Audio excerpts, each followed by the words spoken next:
You're all going to die down here.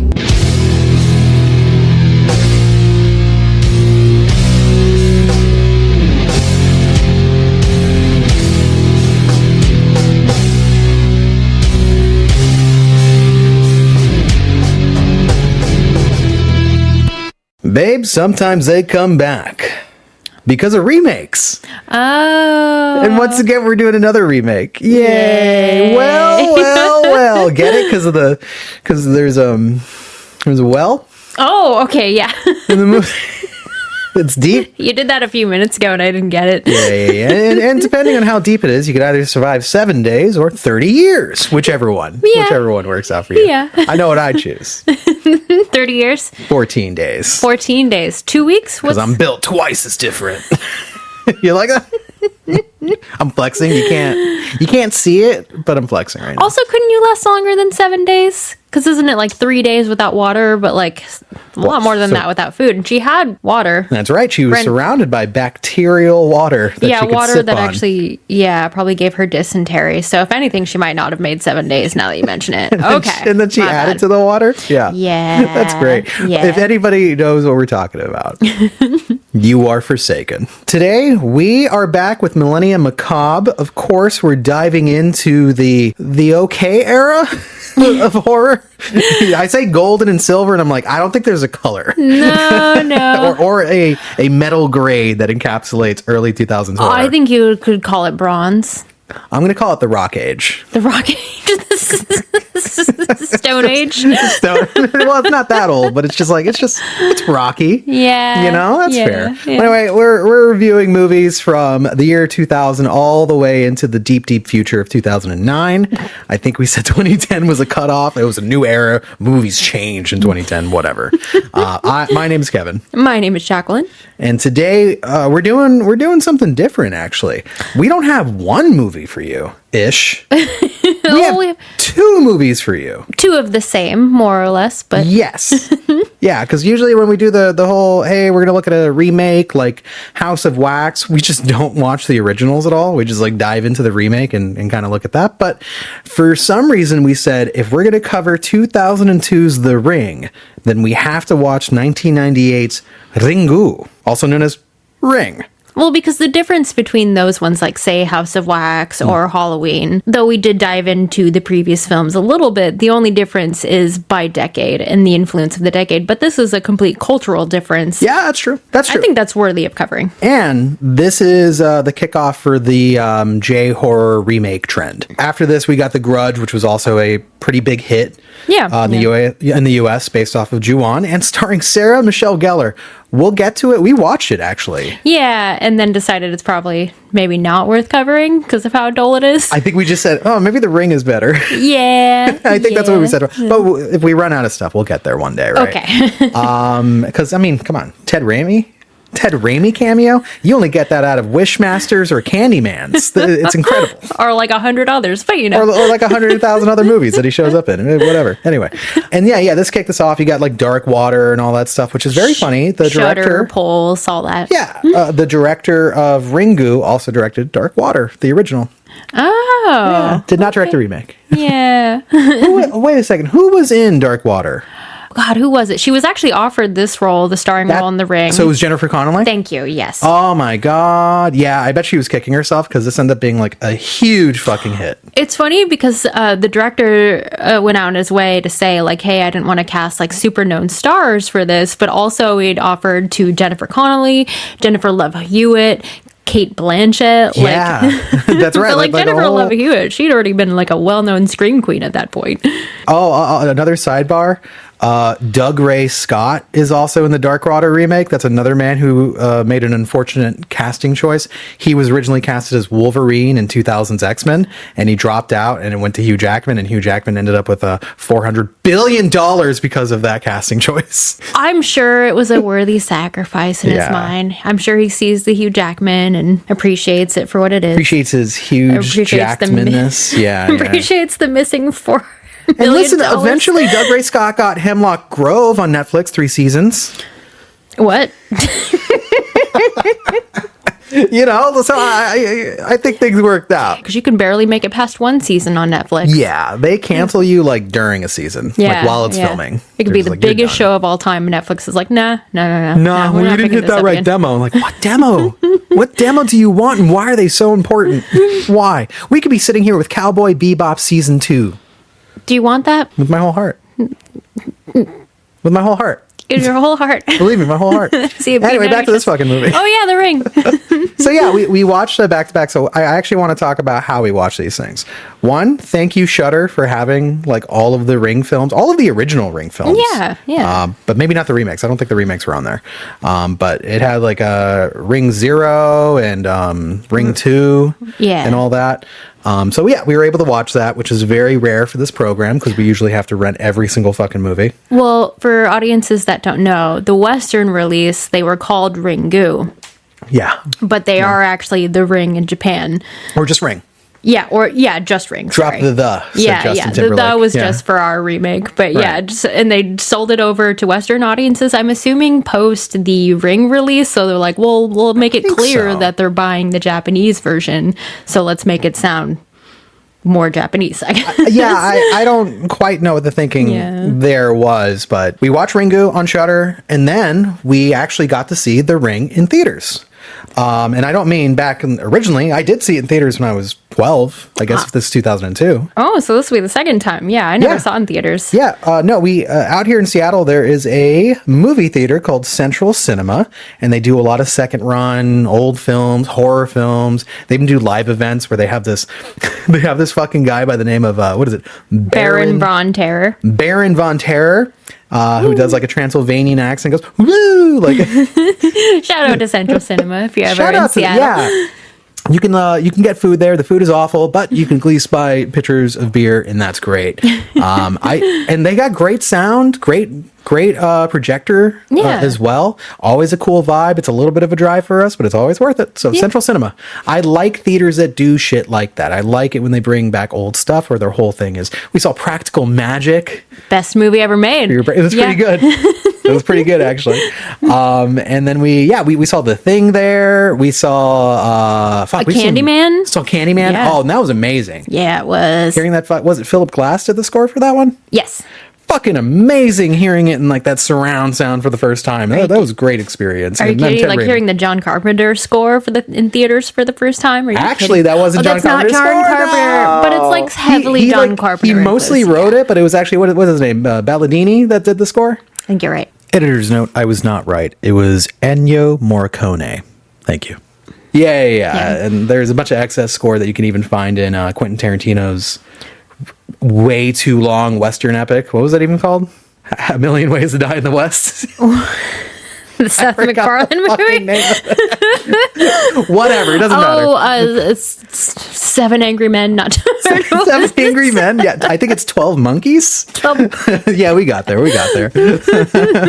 Yeah, I'm glad we did the back-to-back. I will ask you the question. Which of the two did you like better? I feel like that's a bit of an unfair question. Not to me. Because I asked it. First off, I mean, the Ring, the remake, is the one I grew up with, and it was a very formative movie for me. According to what my taste and what would actually scare me.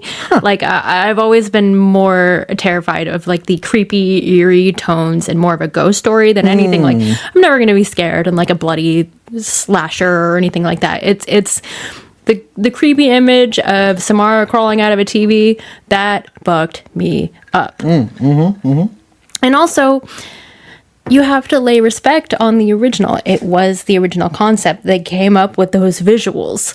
And just because I didn't grow up with that one and watching more of a budgeted version compared to like $2 million compared to like what, $48 million $48 million is the budget. It was about 40 times the budget of the original, and the original director, let's pay some respect there for the original director, because he had a very long horror movie career in Japan. Like this fucking set him up good. He made a movie a minute after a while. It's Hideo Nakata, and he actually spent a lot of his own money to film the original Ring. See, and you have to lay respect on that. Just because I didn't grow on it, and the remake, I don't know, it lends itself more to a tighter script and more like Western sensibilities of what I grew up with. I just personally, I'm going to go back and watch The Ring again and again. Oh, okay.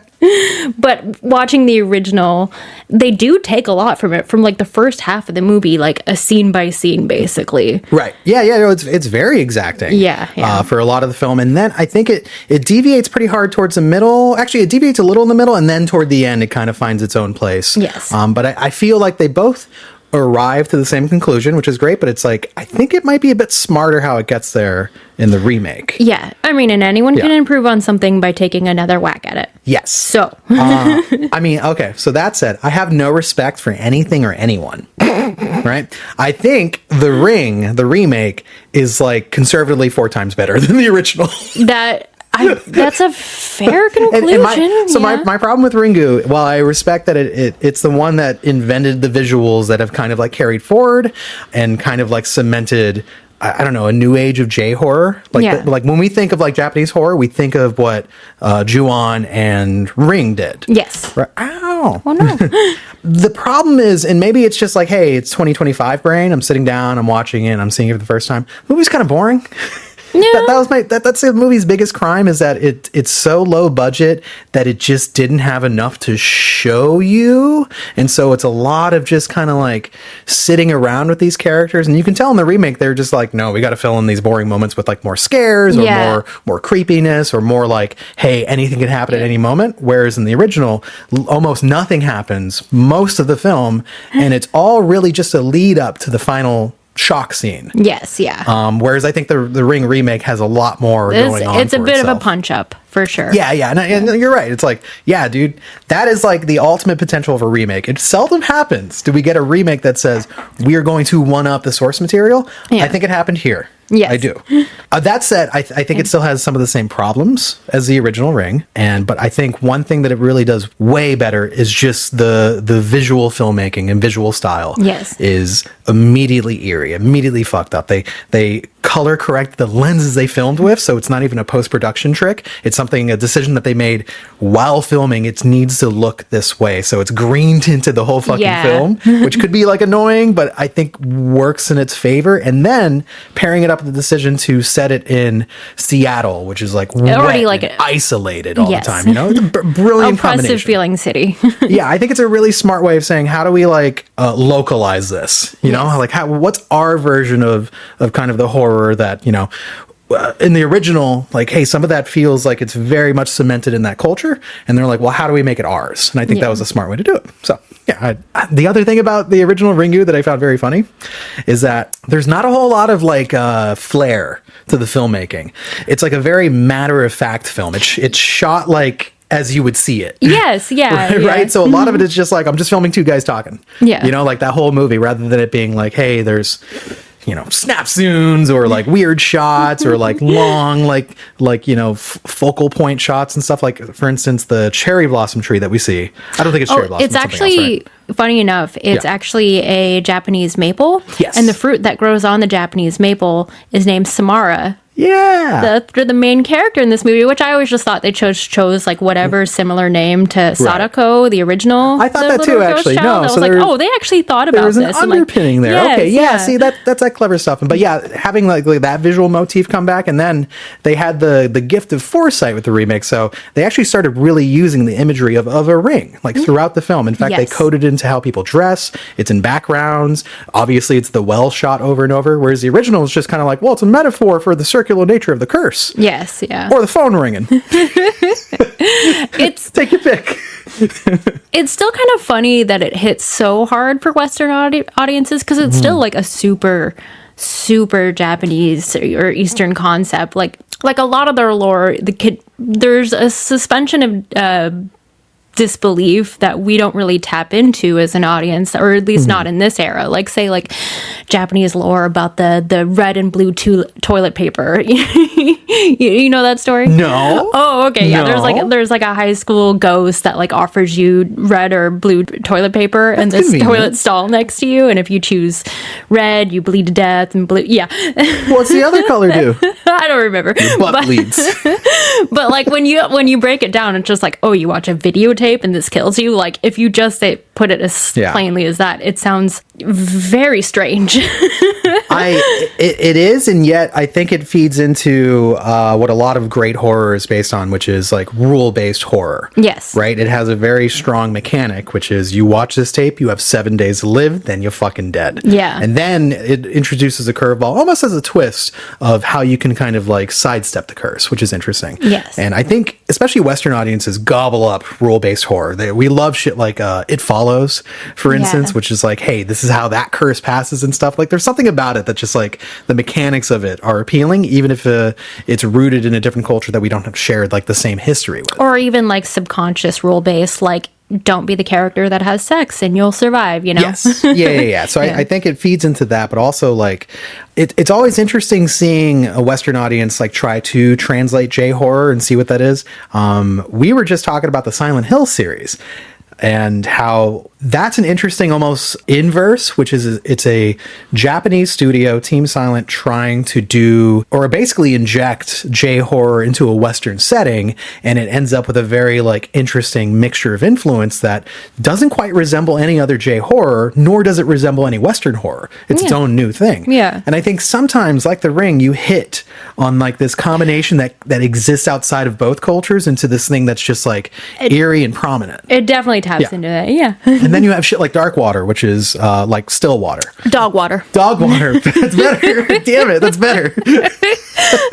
But yeah, like that happens too, right? Where you could obviously see the filmmakers like just don't kind of get it. And by then it was just, they were just trying to tap into what the success of The Ring was. It wasn't like let's bring this new thing to audiences and give this a try. It was just like, oh, this keeps working, so let's just remake every Japanese horror. Yeah, I think especially with the Grudge series or the remakes, like all American studios took away from The Ring's success was it's got to be a creepy little girl with long hair. Yep. And that's it. That's all like they really thought about. Like that was like a traditional Japanese ghost tale of the girl with long hair. That imagery was popular, but yeah, and that's all they the US understood. were riding on that coattail for a little too long. yeah. So, but like I do appreciate going back and watching Ringu, and like I very much love movies like Pulse that are just very Japanese in its sensibilities and its filming style and what inspires it. But it's always interesting to see a remake get it right, which is kind of crazy here. Few and far between. Because I love J-horror. I love Asian horror in general, but there's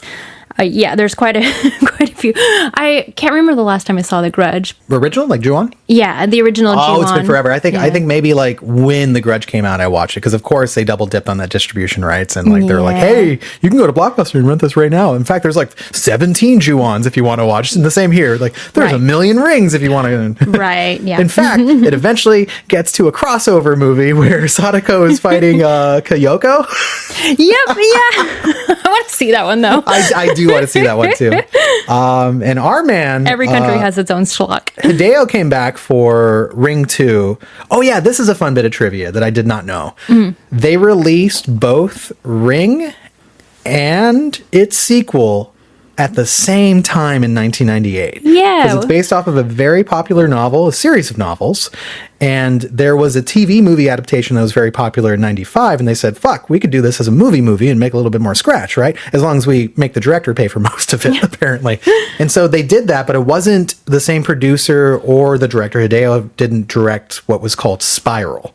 And this was in Japan, by the way, if it's confusing. We're talking about Ringu and its sequel, Spiral. And that one bombed. It came out at the same time. And you would think people that would walk out of Ring and be like, I need more of this shit. This is amazing. But no, they saw Spiral and they're like, what the fuck is this? Yeah, because that one I think leaned into more what the novel was doing, which is more science fiction than just pure supernatural horror. Okay. And it gets a little convoluted. There's a whole reincarnation arc with Sadako. And then in fact, characters that die in the first movie like get reincarnated, and it gets just very weird. And it also breaks the videotape curse logic by saying, no, actually, that wasn't that at all. And so that kind of sucked. I think audiences were just like, no way, dude. Well, it follows suit because the Ring sequel for the US release, absolute hot water trash. So that's what I hear. Yeah. I was reading through the plot. It's just like, doesn't she just like dive bomb into the well at the end? Naomi Watts dive bombs into the well and then gets out, and that's the end or whatever. Not worth watching. Anyways, we're here.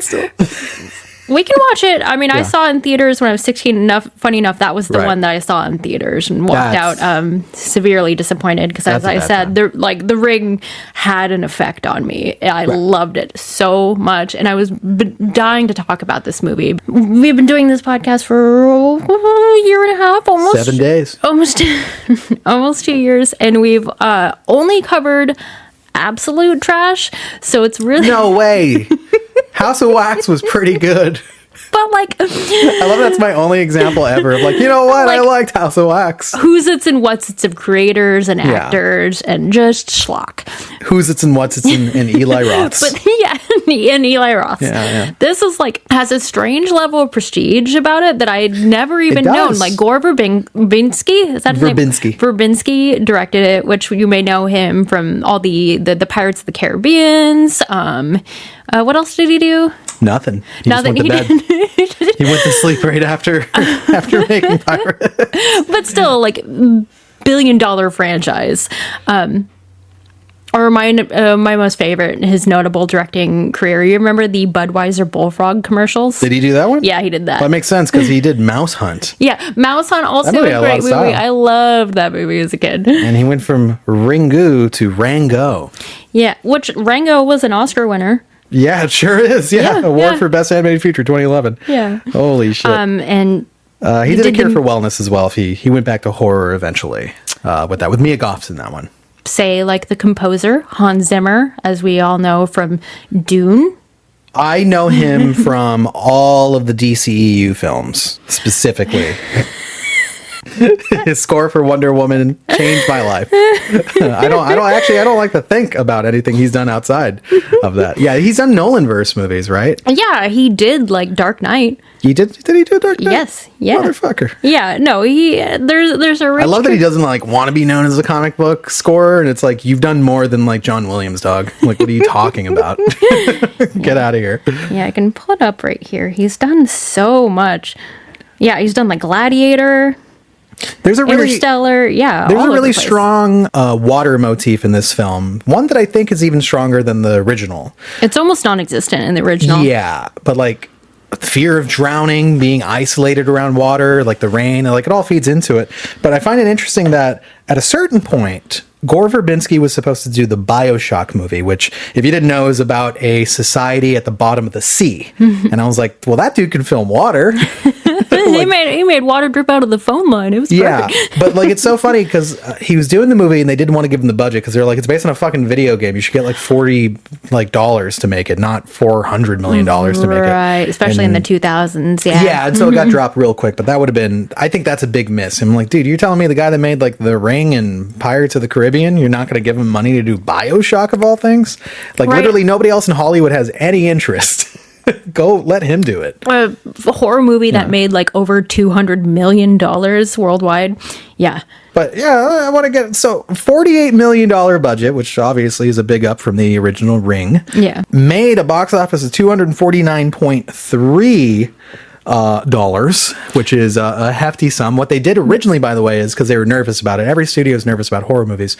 They wanted to do a limited release for it. And in fact, it had a really lengthy post-production process of test screening it into the fucking ground. Yeah. Also, they were whittling it down to a PG-13 because they didn't want to they wanted to offset the whole problem of making it rated R, meaning that the kiddies can't show up to watch it. Which is honestly the most impressive part about it, because it is PG-13, but there are horrifying things to this that still send chills down my spine. Like there's that one tape or a scene in the videotape where a needle goes through the fingernail, and even at the theaters yesterday had to look away. Or the makeup once they've been ringed, once they've been Samara, their faces are they're contorted and all shit. Yeah, horrifying looking. But to be able to see that in the 8th grade or potentially in theaters, this movie scarred the shit out I'm sure it fucks people up, right? And then as a society, we did what we did with The Exorcist, which was make fun of it into the ground. Yeah. To where the scary little girl thing and the 7 days thing,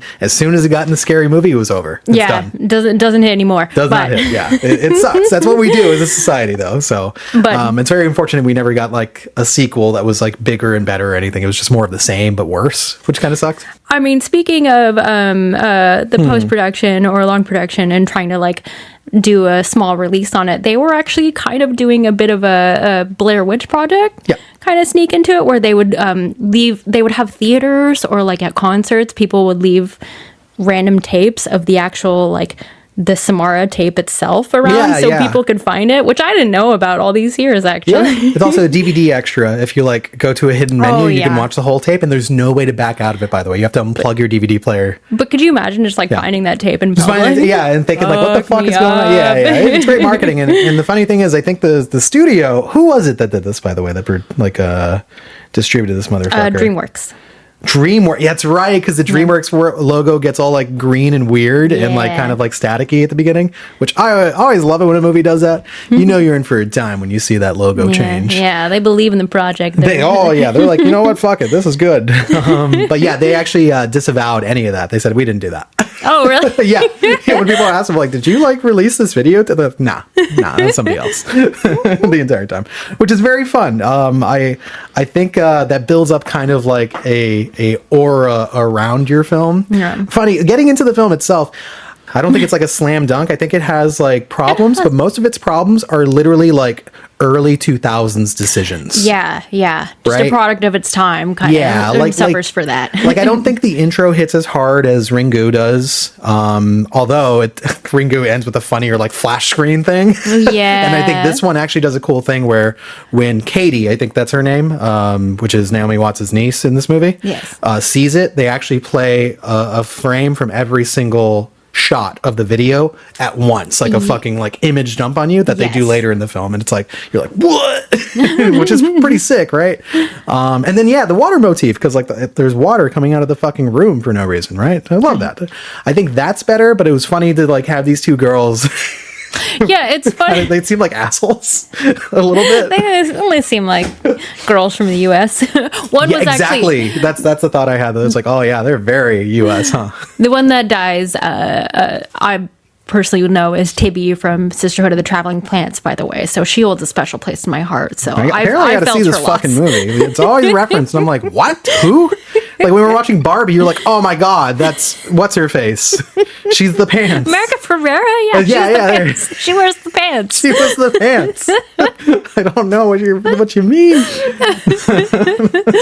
Yeah, I thought it was funny because we watched the original and it's two Japanese schoolgirls, but how they all have to they wear their uniforms to school. Yeah. And in that scene, they were just wearing casual clothes. And then in the U.S. version, they put these two white girls in schoolgirl outfit, which, there are Catholic schools around. Sure. But it's still all right, guys. You didn't need to do that. Yeah, but I think the movie definitely, I like the character of, what the fuck is her name? I know her last name. It's Keller. Rachel Keller. There you go. Instead of Reiko from the original. Yes. I like Rachel Keller. She is a journalist in this film. There's a great scene where her boss or some asshole comes by and goes yeah, you're fired. And she's like, no, I'm not. No. You're fired. No, I'm not. I got a good story. And he's like, all right, what is it? Yeah, she certainly has more agency in this movie, I would say. Yeah. And she does a bit of investigation as well, which happens in the original, but also I feel there's much more onus put on the male character in the original movie, which is her ex-husband, the character's ex-husband in the original film, who's played by Hiroyuki Sanada. Nailed it. Nailed it. This man, I love this man because he showed up in, of course, 2021's Mortal Kombat reboot as Scorpion. And he's coming back this year, 2025, to play Scorpion again. Ain't you worried about that? He's also for the cooler kids out here in John Wick 4. But yeah, he was in John Wick Part 4. He was great in that one. He was also in Bullet Train. He was really good in that one as well. Oh, yeah. I love seeing this guy. He's one of those dudes that has one of those like Twilight careers. It's like really good. Twilight, he could be 60, and I'm saying like he's almost gone. No. But yeah, he like in his later years, he's getting a lot of roles. Yes, and it's interesting that he's had a lot of Western. I'm going to say it, penetration. If there are a lot of other words you could have used. I know, I couldn't think of another one. It's penetration. But yeah. I kind of liked this character in the original, and I know you didn't like him the moment that he slapped his wife. I didn't like him to begin with. Really? You didn't like him to begin with? Why? Because it's implied that he's like sleeping with one of his students? No, immediately when you see him, it's like, oh, like you had even said, thank God the man's here and he's going to take the reins. That. No, cut that. No, that's how the movie presents it. Oh, okay. Like, thank God he's here. Someone to actually take the reins. And carry us forward and be the pillar of strength and like verbally and physically abusive also. And that's why I like the remake, because the male character is a pussy boy. He's just like I thought he was like 10 years younger than Naomi Watts, like some kid that she knew, but that's apparently her ex. His name is name is Noah, and he much more resonates with I'm gonna say it again, Western audience female, because what woman hasn't dated a young man in a grown man's body?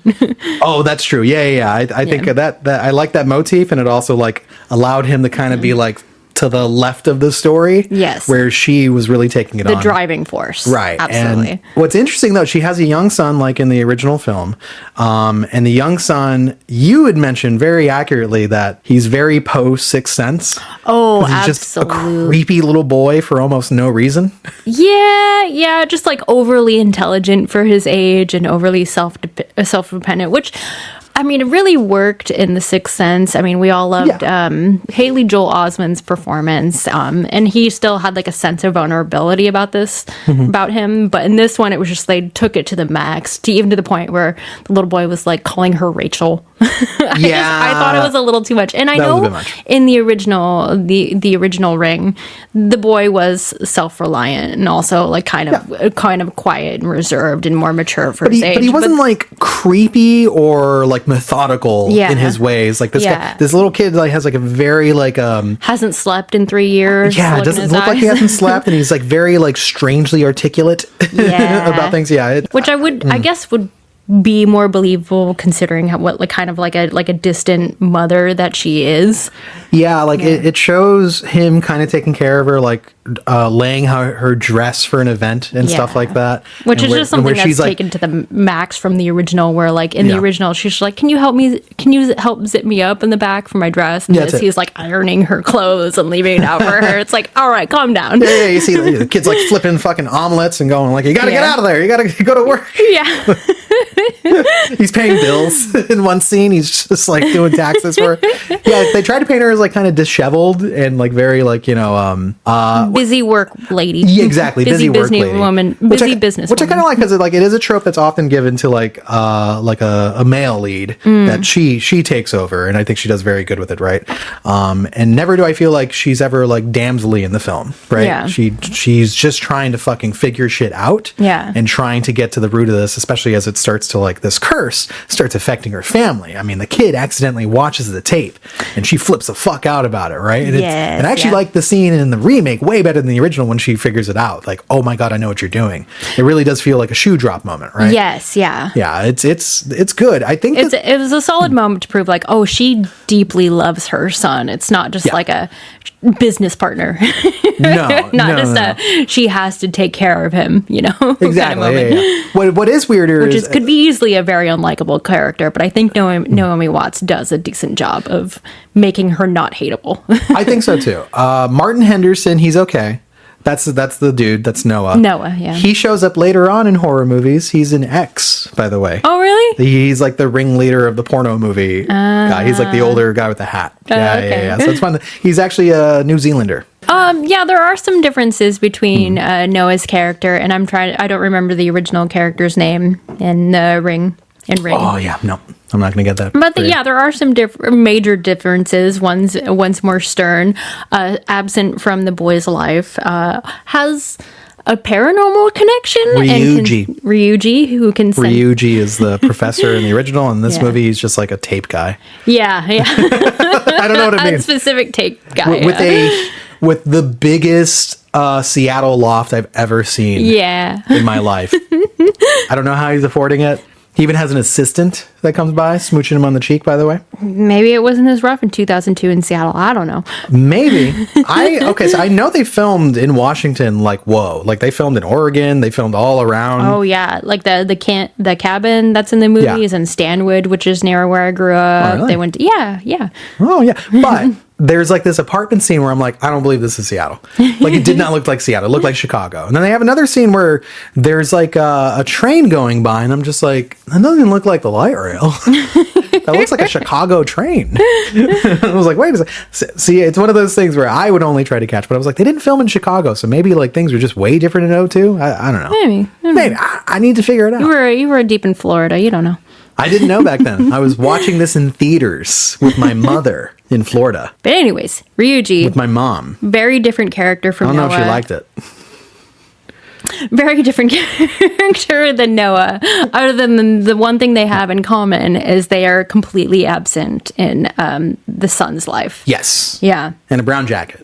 They also wear brown jackets at the same time.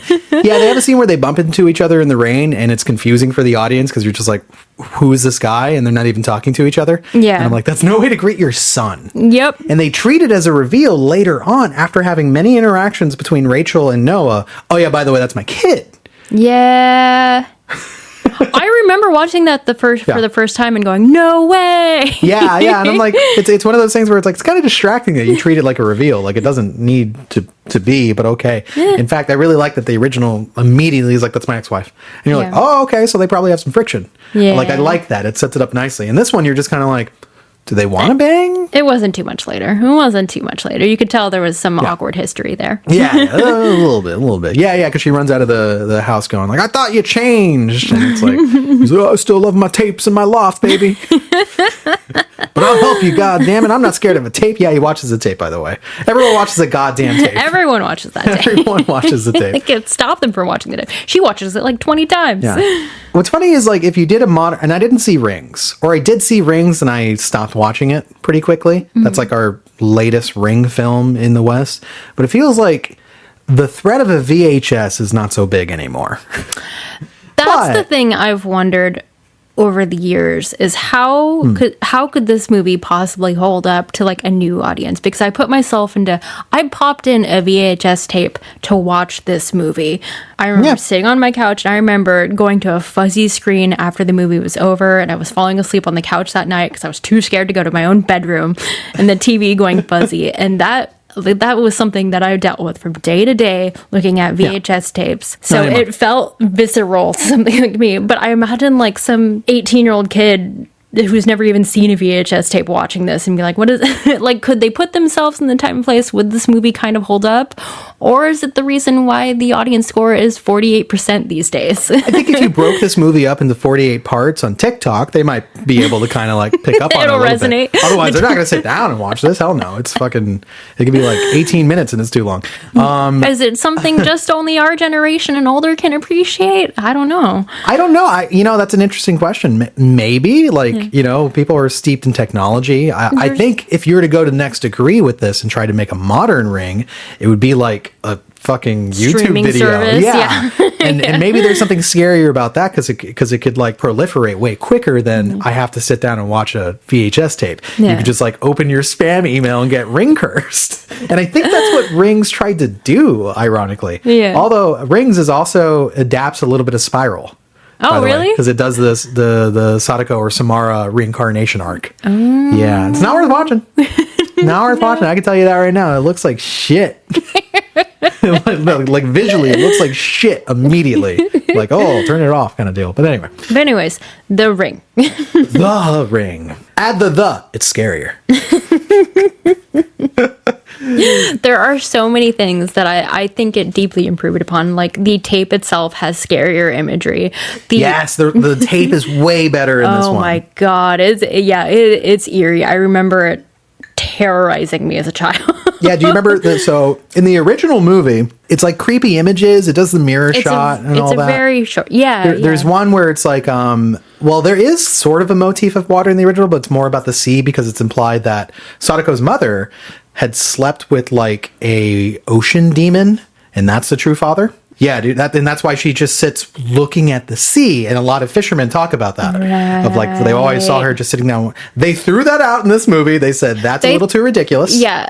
So the original has a lot of everything in the kitchen sink, like say Sadako's mother has psychic abilities. Correct. So does the ex-husband.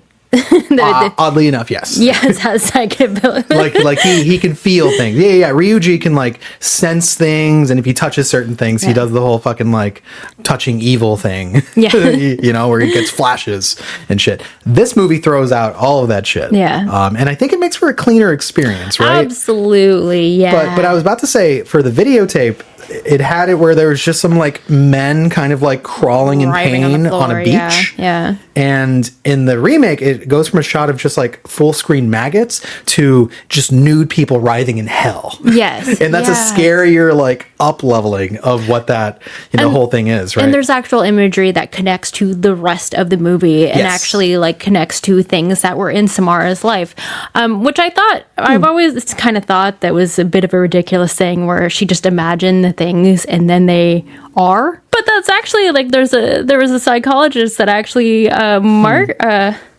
marked this as a true study called Nensha.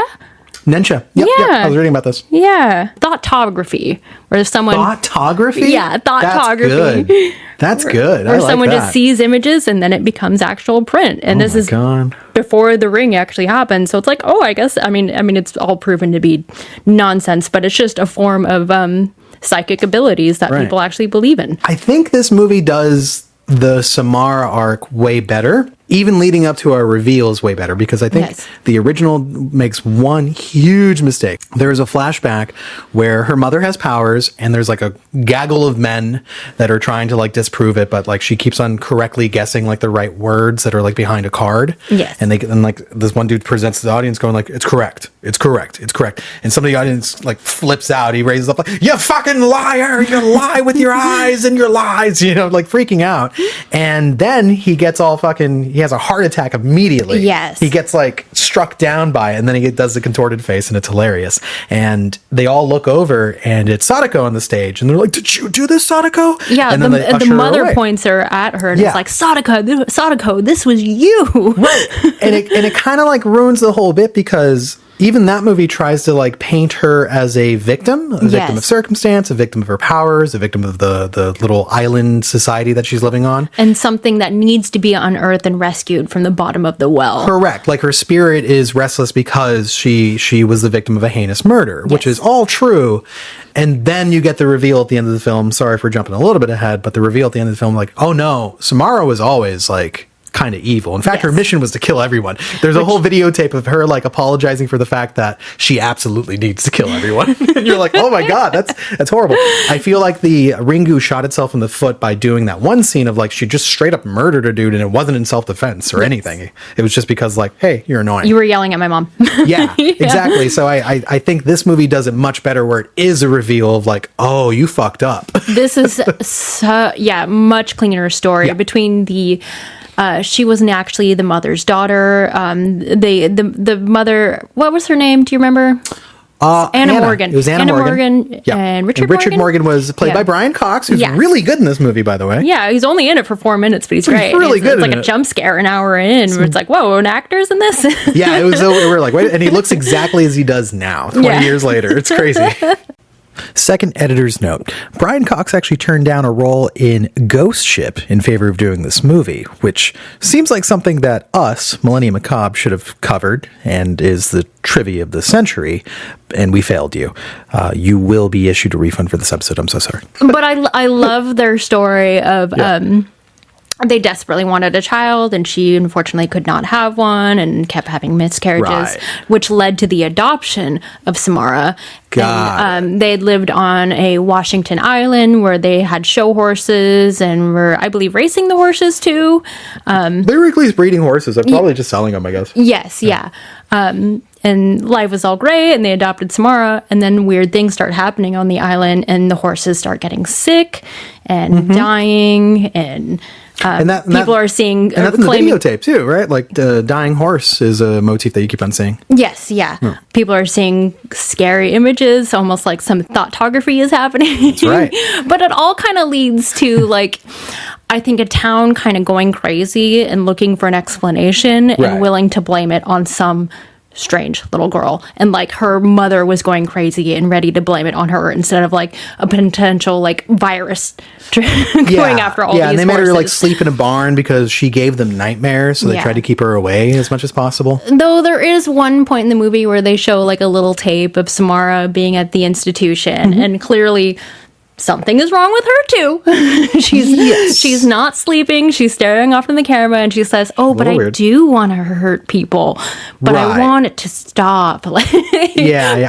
But I mean, like, they split that tape in half, where she apologized at first, and then they play the rest of the tape at the end of the movie, where she was like, "No, I want to hurt people. It's kind of my whole fucking bag." Yes, yeah. She's like, "I love it," and you're like, "What?" It And then the little boy, like, saying, by the way, where he's like, "You weren't supposed to help her," and Naomi Watts going like, "What?"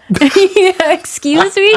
Yeah, because there's this whole like glorious ending where like she goes to the bottom of the well to rescue Samara, and it's like, oh, the light is coming out, and we're unearthing her and saving her, and this curse will be gone. And then the son being like, "What the fuck did you do, you dummy?" Like, Yeah, like, you done fucked up.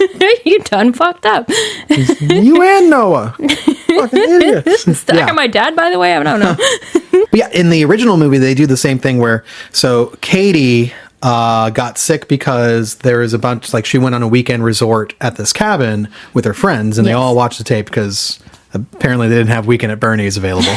The original Ringu does that as well, but what I found interesting is when Reiko drove there, it was like, didn't look very Japanese to me, and I find out it's because it was supposed to be like an American style resort. Yeah. And even the meal that she was eating was Americanized, and I thought that was so funny because I was like, wait a second, I feel like I'm watching the fucking remake right now. What's happening?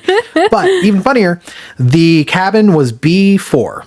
And the number 4 has superstitious connotations to Japan because the word 4 in Japanese sounds very similar to the word death. Oh. And so a lot of times there would be an avoidance of the number, including like excluding it from like elevator floor levels. Like there is no number 4. Oh, just like R13 on hotels. Correct. Yeah. So very similar to that. Gotcha. In the remake, it's cabin 12. There's nothing there with that. I would have very easily made it 13 if that's the case, but it's something just not thought about. Well, speaking of numbers in this series, it goes without mentioning you have 7 days, and Samara tells you on the ring-a-ding-ding phone call, 7 days. I think this is egregious, by the way. So in the original, it's revealed that Samara, I believe in the sequel, that Sadako lived in the well after being shoved in it for 30 years after. Correct. 30. She was alive for 30 years, even though the well was sealed. But the timeline of when you watch the tape and when you die is still 7 days in that movie. Which they say repeatedly, 1 week. Yeah, 1 week. Bothers me. 1 week. It should be 7 days. Another like simple Numbers are scary. another simple correction of like, why would they give her 7 days to live, or whoever watched the tape 7 days? Oh, because Samara survived 7 days in the well. I think that is such an improvement. Yeah, it just seems like a no-brainer. Yeah, it's a beautiful way to like just put a ribbon on that. It's like, that makes more. Thank you for that. The ghost girl coming back doesn't make sense, but you know what? That does. I get that. But again, another little smart thing where it's like these people sat down and thought about it and were like, well, what makes this work? And then like, how do we make it work for us? And how do we like bring in some of our Americanized tropes here and there? And I think it ends up making a great concoction. They do a lot of things like, say in the original Ringu, Sadako coming out of the TV comes out of nowhere, and it's brilliant and it's great. And this one kind of alludes to it halfway through the movie with the fly, which you would feel like is a little bit of a spoiler, but no, it's was so great. It's one of the creepiest you notice things. the fly and watching it like the first or second time too, and then by the time she watches it the third time it comes out, it's just pulls fucking it out. kiss. Yes. Well, yeah, the weirdness is when she pauses, it's still moving, and it's like Yes. the creepiest thing. Yeah. It gives this otherworldly quality to this tape, that you should be scared of it, not just because it's like the weirdest art house film you've ever seen. Like, it's actually like got power to it. It's fucked up. So, I think all these are just fucking great little tweaks across the way that make it just a more clever experience. Plus, I love the way it's shot. Like I said, I think the original doesn't have a lot going for it visually. There's significant style to this. Yeah. It's an oppressive style. It's not always pleasant to look at, but it's meant to not be pleasant to look at. It's meant to feel cold and unnerving and uncomfortable. I think it lands its visual style very, very, very strong way. I like them diving into the Samara backstory here because it isn't kind of like plagued with sea demons and weird other characters that don't really matter. Like, they very specifically, because in the original it's like it's the uncle that they talk to and have a weird scene where they knock him down and sit on him on the beach for a while, and then there's a whole volcano element to the story because the mother threw herself into a volcano. This one they're like, she just threw herself into the sea. And you see that in the tape too, actually. You just see, you don't see her land on anything, but you see, I would assume water. You see her plummet to the sea. And I think that cleans it up, right? By just making it like, no, it's her father, Richard, or adoptive father, I guess, at this point. And then we get into a little bit more of Anna. Anna doesn't have any powers. There's nothing weird there. She was just a woman that desperately wanted a baby and was got the driven worst insane. driven insane by it. And eventually she's the one that actually murders her, which I think is a much better It's a very twist. visceral Not a scene. twist, We see her shoved down the well, but she also like suffocates her before she shoves her down the well too with the bag. It's an upsetting scene, and you see how upset she is in that scene by suffocating her. Oh, well, it was more upsetting in the uncut edition, by the way. Well, not that there's an uncut edition, but they cut down so much of this movie. Yeah, the original was like 2.5 hours. So she doesn't die from suffocation. She has to hit her over the head a bunch of times before throwing her in the well. It's fucked up. Yeah. But this was still heart-wrenching, and also in retrospect, you can be more on her side once you know that Samara is the through line to absolute evil. But when she's saying like, all I ever wanted was you, and then she shoves her down the fucking well. Awesome. That's crazy. Fucking great. We didn't need the sea demon.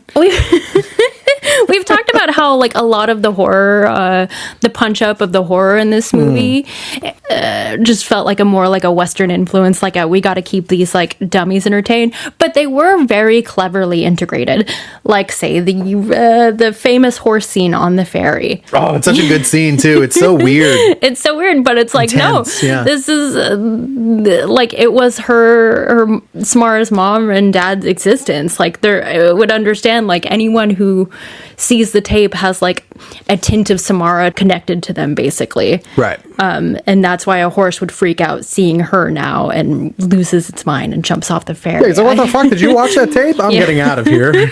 Also, it's not just like a random like animal sensing a ghost. It's like, no, horses do not like Samara. It leads into the horror that only P&W people know about, which is riding on ferries. I don't think I don't like them. They're weird, man. I grew up on them. I don't You grew up on it? It's just, the movie gets it. It's just a weird, you're isolated out in this rocky fucking sea. There could be a horse on there. I remember one of my first experiences on a ferry, we were like walking around. You could park your cars on there and whatnot, and that's kind of interesting. A car at sea? What? And there was a guy on like one of the top levels who was actively trying to spit on people. Oh. And it fucking like just ruined my mood for the rest of the day. I was just like, what the fuck? Why would he do that? Well, hopefully he gets the ringed. Why was he trying to spit on? Yeah, I hope he gets horsed. He gets horsed.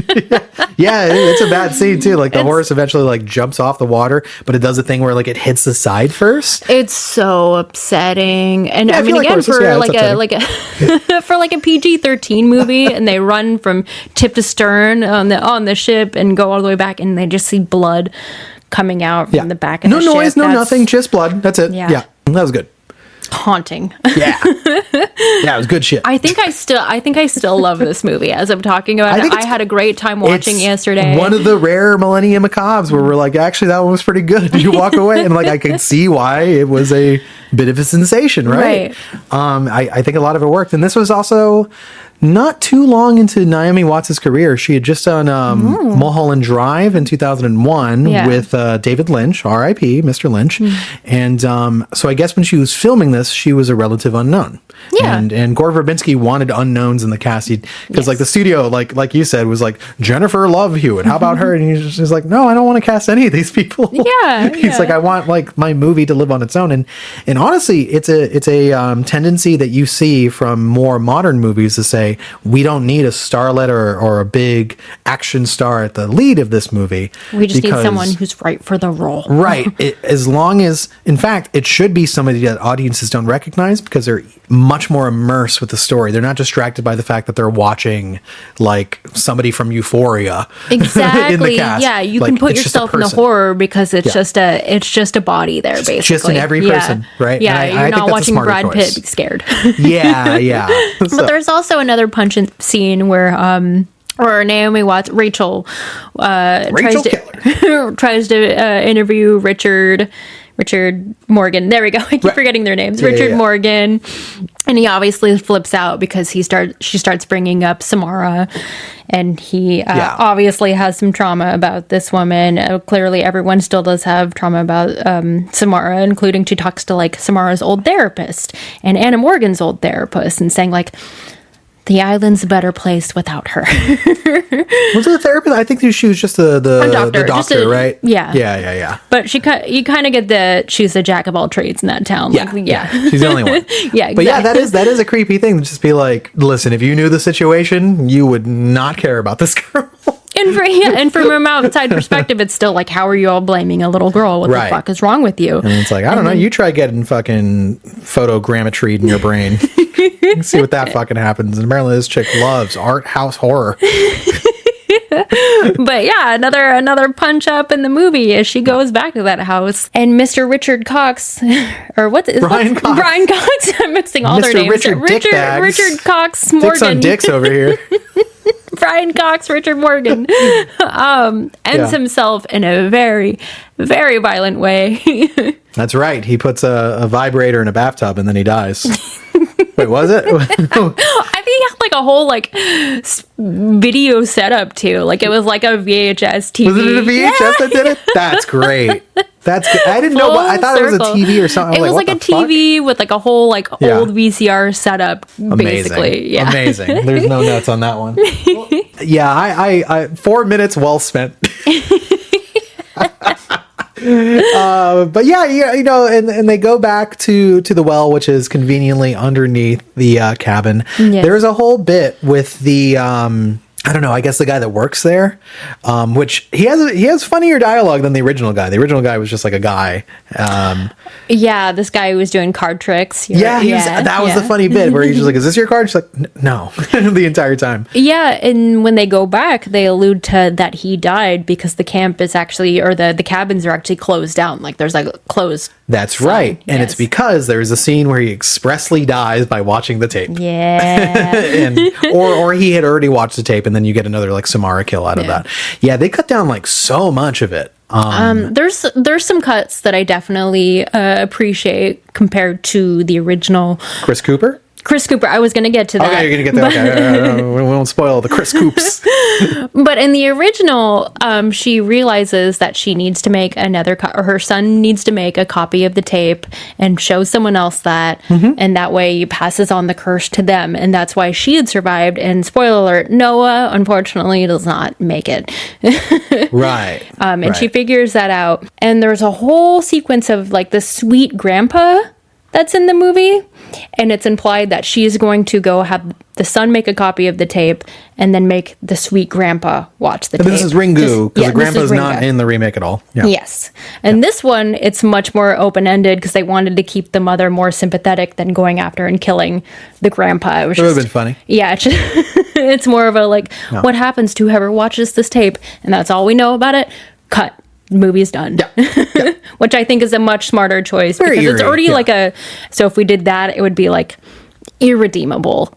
There would be even no reason to go watch a sequel, honestly. Yeah, again, it's like the It Follows ending of like, that she continues to pass along this curse. Yeah. And there's no end to this. Yeah. Right? That's the implication. It's never going to end. Yes. And you sympathize with her because obviously, like, who wouldn't go to the ends of the earth to save their own child? But I think it was the killing the own grandpa or making the son kill the grandpa. I think that's a little rough. I think that's a little too much. No. Though I will say, the original character is much more warm, and you worry for her more, I would say, because she is such like she's more like a sweeter, kind of like smaller. Right. And then she makes this mortifying choice. Yes. Yeah. That's interesting. Yeah. So the Chris Cooper bit that we're alluding to is that it was supposed to bookend the entire film. Yes. Where she is a journalist, meets Chris Cooper's character, who is like a pedophile. Yes. Right? Convicted pedophile. He's trying to convince her that like he has changed his ways, doesn't diddle. Heavy eye roll. Yeah. Yep. To ignore the baby oil. That's not there no more. I'm Chris Cooper. You've seen me in movies. I think Chris Cooper also played Harry Osborn in Amazing Spider-Man 2, and they also cut out his scenes. He's the most cut man in the 2000s. Hi again, editor here. I meant to say Norman Osborn. I believe Mr. Chris Cooper was a little too old to play Harry, and that's why they got Dane DeHaan, who became New Goblin in part 2 with the silly face. I apologize. I don't know why. Well, if you're going to be cut for anything, at least it'd be your pedophile character. Yeah. So at the end of the movie, he's the one that she chooses to watch the tape. Yeah. And so it ends with like, oh, hey, here's how I pass it on. How about this fucking pedophile? And it's like, yeah, okay, that makes sense. And the only problem is audiences didn't hate it. They were just confused that Chris Cooper wasn't a bigger part of the movie. Yeah. Which I'm just like, wait, what? We needed more of that pedo. We needed more of him. I want to know what he's up to. Where was he? What's he doing? What's he think about this? Which, like, yeah, it's fine. It's more like if you're gonna fucking take out anybody, you fucking take out a pedophile. I get that. I'm on board with the decision, but I can see where it's like if you leave it a little more open ended, that's a little better as far as being like a creepier kind of like outro. I get that. It completely like almost clears this woman of like any lack of morality, and I don't know, I like the more like you said, open-ended and kind of eerie, like how far would you go for someone, but it's like what's the world being rid of a fucking pedophile? It's a writer thing where I think on paper you write it, you go like yep, this is fulfilling whatever purpose it needs to do, and this script was actually rewritten 3 times by what's his name, Aaron. I got you, buddy, don't you worry. Wherever you are in the world, I'm gonna remember your name. Aaron Kruger. And then it had one more Passover that was uncredited by some other fucking guy. Aaron, you get the credit. And you're probably paid. But yeah, like, it's one of those things where you finally get to like a last draft and go like, you don't need that, right? No. But it did make it. It got filmed. Yeah. So it really was like an editing choice of, hey, this is better. And I honestly think when it comes to horror, less is obviously more. Yes. I think less is always more. Yes. And so, yeah, you just didn't need it. In fact, there was a lot of shit that they very decisively cut. Right? Even if they added more like Samara hauntings like throughout the film to kind of make her more of like a presence of like, hey, there is a threat. You are going to get reminded that little girl's coming from you or coming for you. I do think they at least had some restraint, with like the whole proceeding, right? Yeah. They're like, if it looks creepy enough, you don't need the show creepy. Oh, this whole movie was a practice in restraint. Like we said time and time and over again, that the original, the Ringu, had just too much going on it. There was too much psychability. And this one was just like, how can we tighten this as possible while still being effective and not losing the sense of like, it's still a slow burn. Like we still felt not in a bad way, but I did feel the runtime a bit yesterday. Well, you think so? With the hour and 55 minute, where like it was like a lot of this did just feel like tone for a while, and that's why like every fucked up thing that happened was really appreciated. But yeah. Whereas I think Ringu sits with itself way longer and doesn't have those moments of like excitement, right? Which sounds very American, but you know what? Guess where I've been for the last 35 fucking years. But I don't think it completely loses the slow burn at all. No, not it's at not all. like it's still not like dumb bimbos running around and screaming without their tops on. It's less of a horror movie structure and more of like a mystery thriller. Yes. That just happens to be scary. Yeah. Like and I think that's what makes this movie very effective. And then I think they hit the same payoff and it still works. I'm sorry. What's that cat doing? Little women. You get away from that cord. Little women. You get away from that cord. Get away. But yeah, like, they all think everything's done, and then you get that little shock moment of like the kid going like, you were supposed to help her. Yeah. And then it cuts to Noah's just rocking out in his apartment, just doing his videotape stuff. The traditional horror movie trope, but done so well. It's like the movie monster coming back for one last hit. One more thing. Yeah, or like, their eye opens and the credits roll. Yeah. But no, this one's done to perfection. Does it Because great. it feels like, the movie is over, we're capping off, the little girl is free. Boom, there's the whole rest of the movie where you get like the biggest shock moment of the entire movie, which is, again, her crawling out of the TV, something that has scarred all of us.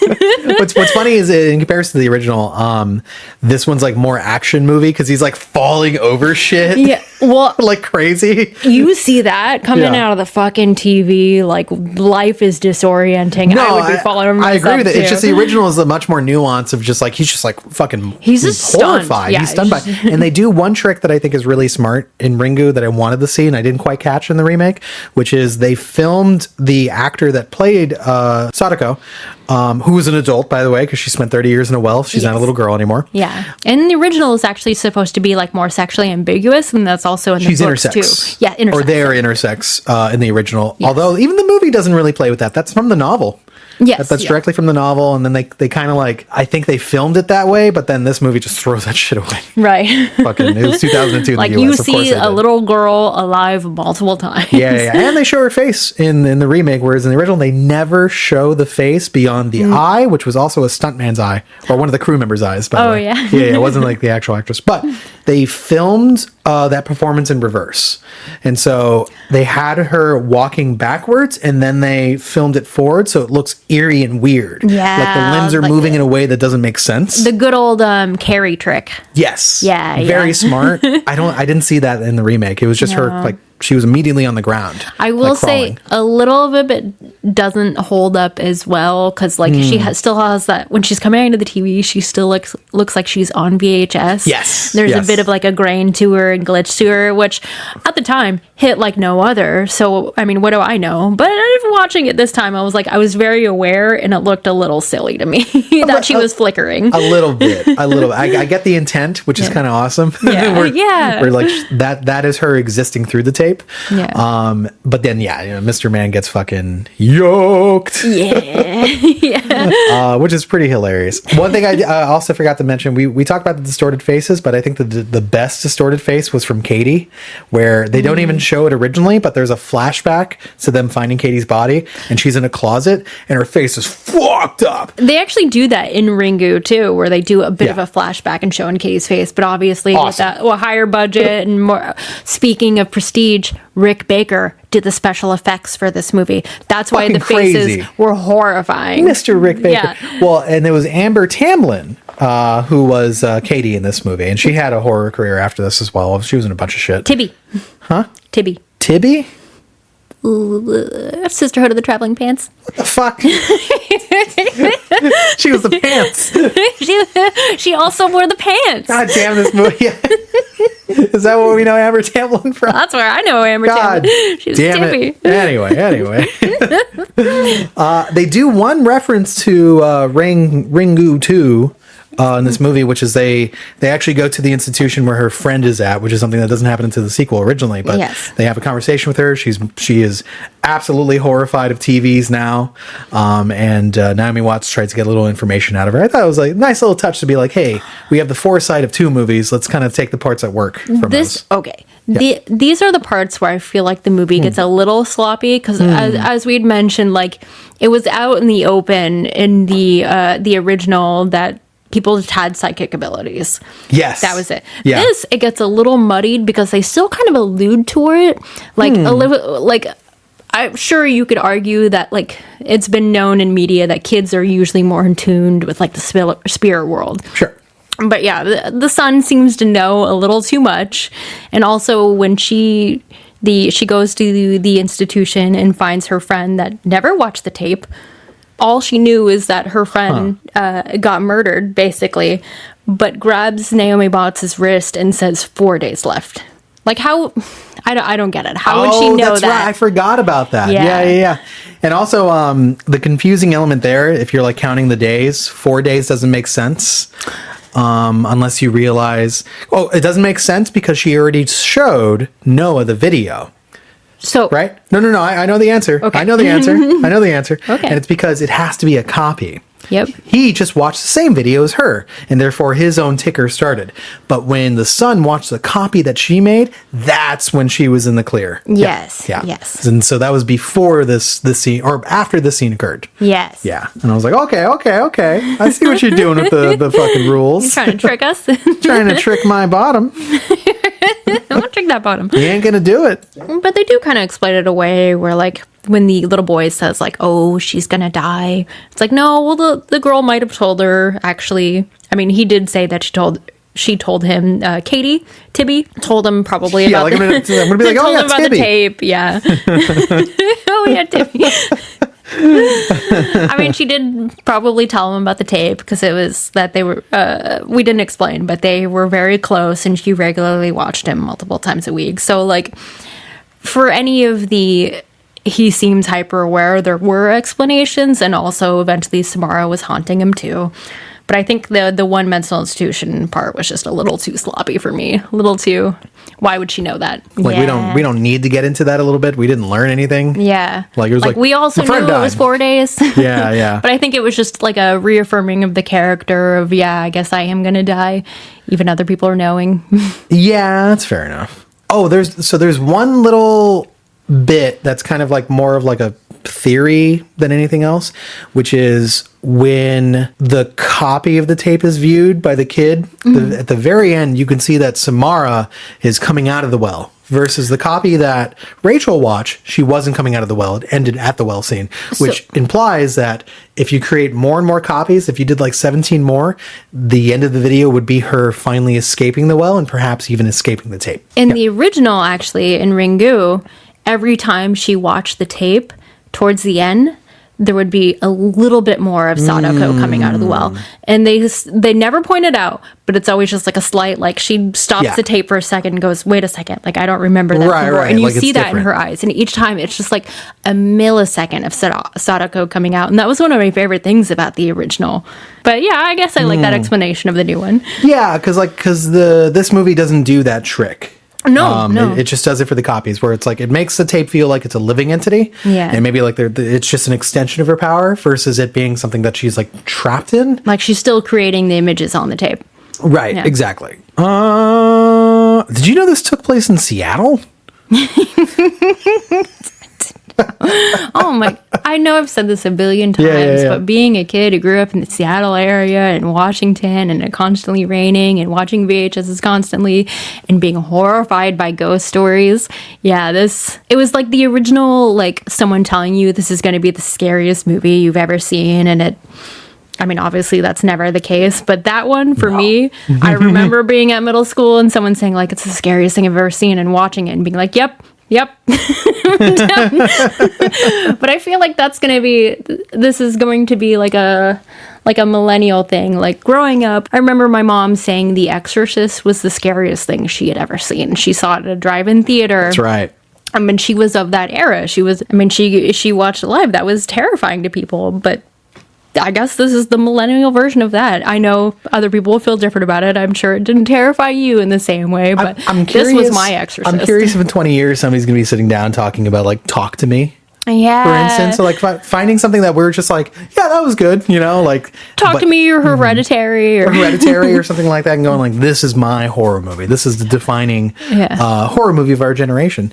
I'm curious what that might look like for folks, because I think they'll look back at like shit like The Ring in the same way that we look back at like Rosemary's Baby and think like, oh yeah, that wasn't scary. What the fuck? Are you joking?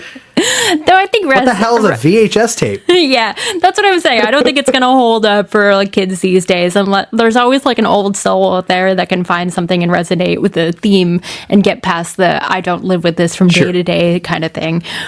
But for a wide audience, probably not. Yeah, I always find that interesting. You know, with horror, I don't think it needs to be expressly scary to serve its function, as it's steeped in a story of, well, things don't work out for people, right? Or it's tinged in a kind of an atmosphere or feeling, right?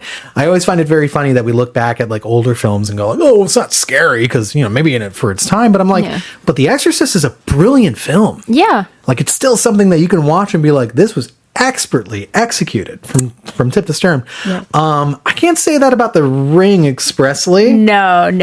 For a couple of I guess maybe more of a comparison of like people were horrified of Halloween when it came out. Right. Not the most brilliant movie. It's really just a silent figure stalking babysitters. Are you broken? It's like, I get it. You want out. Get out. And people were terrified of that movie when it came out. And we watch it now and it's like, this is a good watch. I really like it. I can see why they were scared of it. Yeah. It's still entertaining, which that's what really counts in the end. And I think that's probably could be the same takeaway for The Ring, where it's like you can understand why they were scared back then, and it's still entertaining, but it's not going to be visceral by any means. Right. It's a moment in time kind of thing. Like I was saying before, is this has been like joked about into the ground. Right. You know, and like, even through cultural osmosis, you can kind of figure out, if you've never seen The Ring, what exactly is going to happen. Like, I don't think it's going to shock you or surprise you unless you just like totally ignore pop culture. Yeah. You know? But like, I think it's still kind of a great exercise in how do we make something work for a different cultural audience. Yes. And how do we really just hone in on the points that really worked about the film and just make it scary, like squeeze out like a little more horror from it. I'm like, holy fuck, they did it. And that's rare, right? Because I think all the other J-horror remakes just like don't get it. They don't get it at all, which is so funny because like, did you already mention the original Ji-won director came over and directed The Grudge? Yes. Yeah. He did, which is funny because that movie is just tepid. Yeah. I would still say one of the better of the J-horror remakes in the US by comparison. Yeah. By comparison. Well, funny, Hideo, who directed the original Ringu, directed The Ring 2, which did not work for anybody. And I'm just like, what happened there, right? Where like it didn't like key in the right way.